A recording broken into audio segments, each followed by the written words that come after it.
Chào các bạn, hôm nay mình giới thiệu với các bạn một món ăn độc đáo của người Séc thường được dùng trong các dịp lễ hội hoặc bữa ăn gia đình đặc biệt. Đây là món vịt quay mềm ăn với bắp cải hầm chua ngọt.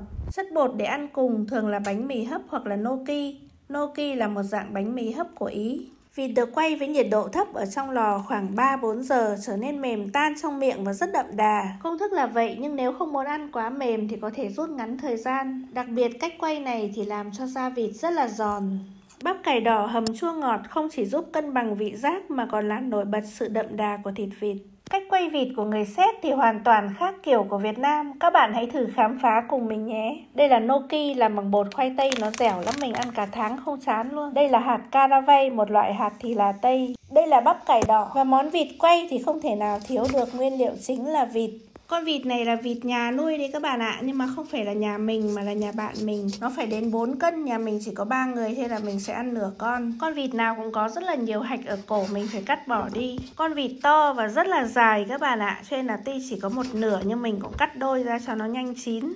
Mình ướp với gia vị là hạt nêm, đây là hạt nêm mình mua của siêu thị Tây. Món vịt này người Séc ướp rất đơn giản các bạn ạ, chỉ mỗi muối và hạt caraway thôi. Chúng ta cứ rắc muối hay hạt nêm kín hai mặt của vịt. Đây là hạt cờ-mín của Séc, dịch Google ra thì nó là hạt caraway hay là hạt thì là Tây. Hạt này người Séc rất là ưa dùng, thường để ướp các loại thịt hay là cho vào các loại bánh mì. Ướp xong mình cho vịt vào nồi và để lớp da xuống dưới. Và đổ vào đây chừng 1 cm nước sôi. Sau đó sẽ đậy vung nồi và cho vào lò. Bật bếp to hết cỡ và nướng khoảng hơn 1 tiếng. Nếu thích ăn thật dừ thì bạn bật lò 120 độ thôi và nướng khoảng 3 tiếng. Bắp cải đỏ thì cần có nửa cân. Loại bắp cải này cuộn rất chặt cho nên là mình chỉ cần rửa lớp lá rau ở ngoài cùng rồi bào bằng cái gọt khoai tây. Sau đó thì cắt nhỏ một củ hành và phi lên cho thơm. Khi hành đã vàng thì mình cho một thìa canh bột mì vào và cũng lại đảo tiếp cho nó vàng. Tiếp đến thì cho vào đây khoảng 200 ml nước, khuấy đều để cho bột không bị vón cục và khi đã hơi sánh lại thì mình sẽ cho bắp cải vào.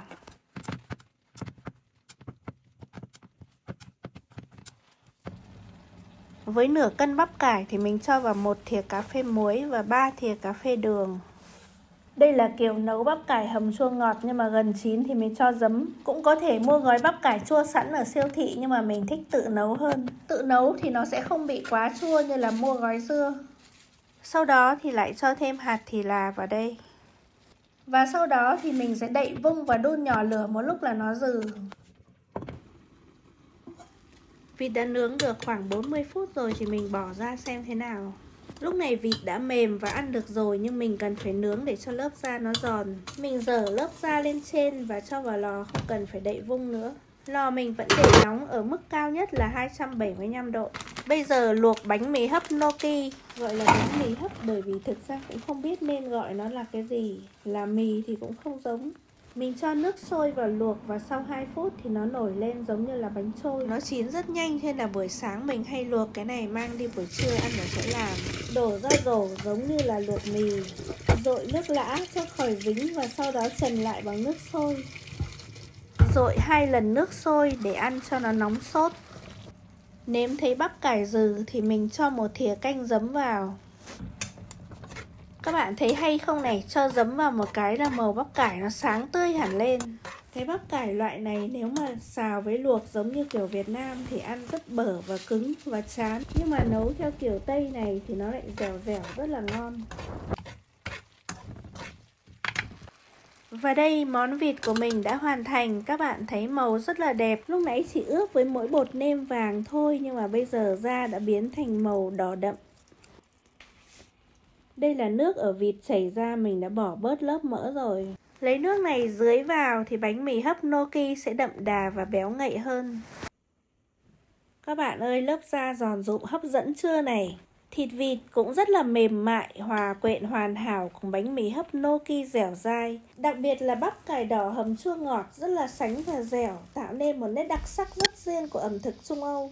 Không cần phải sang đến châu Âu, các bạn hãy thử làm và cảm nhận hương vị này tại nhà nhé. Nếu thích video này, các bạn hãy đừng quên nhấn like, chia sẻ và đăng ký kênh để cùng khám phá thêm nhiều món ăn thú vị.